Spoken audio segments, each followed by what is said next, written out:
નમસ્તે મિત્રો, મારા કિચનમાં આપ સૌનું સ્વાગત છે। મિત્રો, આજે આપણે બનાવીશું બહાર મળે તેવી જ મસાલા બુંદી।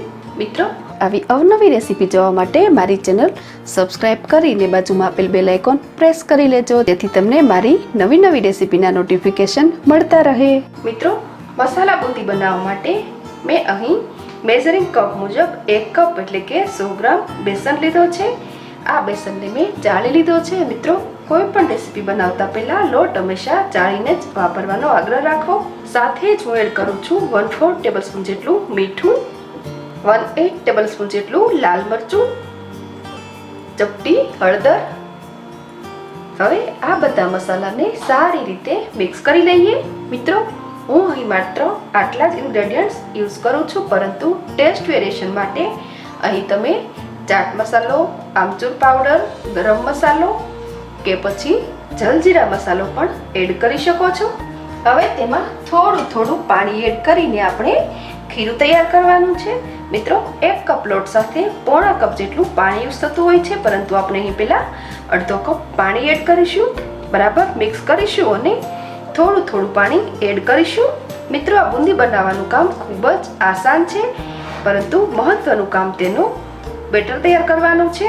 અહીં જો આ ખીરું સરસ તૈયાર થાય તો બુંદી સરસ ગોળ બને છે। બેટર બનાવતી વખતે કેટલા પાણીની જરૂર પડે તે આપણે જે લોટ યુઝ કરીએ તેના પર રહેલો છે। જો બેસન લઈએ તો પોણો કપ જેટલું પાણી અહીં જરૂર પડે છે, પરંતુ જો ઘરે દળીને લોટ તૈયાર કરેલ હોય તો થોડું ઓછું પાણી જરૂર પડે। અહીં લમ્સ ન રહે એ વાતનું બરાબર ધ્યાન રાખવાનું છે।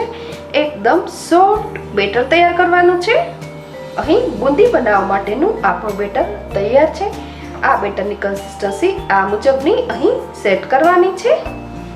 બુંદીને સરસ ક્રિસ્પી બનાવવા માટે હવે હું એડ કરું છું 1 ટેબલસ્પૂન જેટલું કુકિંગ ઓઇલ। ફરી બધું સારી રીતે મિક્સ કરી લઈએ। મિત્રો, અહીં બુંદી માટેનું આપણું બેટર તૈયાર છે। જો કોઈ કારણસર પાણી વધુ પડી જાય તો થોડો લોટ એડ કરી અને કન્સિસ્ટન્સી મેન્ટેન કરી શકાય। બુંદી માટેનું ખીરું તૈયાર કરી લીધા બાદ હવે આપણે બુંદી પાડી અને ફ્રાય કરીશું। મિત્રો, આ બુંદી બનાવવા માટે મેં અહીં લીધો છે તળવા માટેનો જારો। આ બુંદી બનાવવા માટે અહીં આપણે મીડિયમ સાઇઝના કાણા હોય તેવો જારો લેવાનો છે, તેમજ વધુ સારા રિઝલ્ટ માટે ફ્લેટ બોટમ હોય તેવી કઢાઈ આપણે અહીં ચૂઝ કરવાની છે। મિત્રો, કુકિંગ ઓઇલ મીડિયમ ગરમ થતાં જ અહીં આપણે જે તેલની સપાટી છે તેનાથી 2 થી 2.5 ઇંચ જારો ઊંચો રાખી અને બુંદી બનાવવાની છે। હવે તૈયાર કરેલું આ બેટર આપણે જારા પર આ રીતે સ્પ્રેડ કરીશું।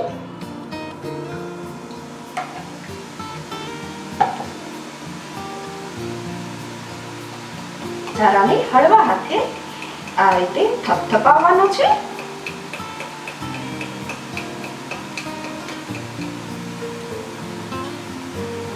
મિત્રો, અહીં ખૂબ જ સરસ ગોળ બુંદી બનીને તૈયાર છે। હવે આ બુંદીને આ રીતે તેલમાં ઉલટ કરી લેવાની છે।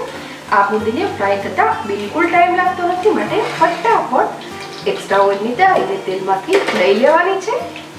મિત્રો, આ બુંદી બનાવવા માટે દરેક બેચ બનાવતી વખતે આપણે જે જારો યુઝ કરીએ તે જારાને સાફ કરતું જવાનું છે।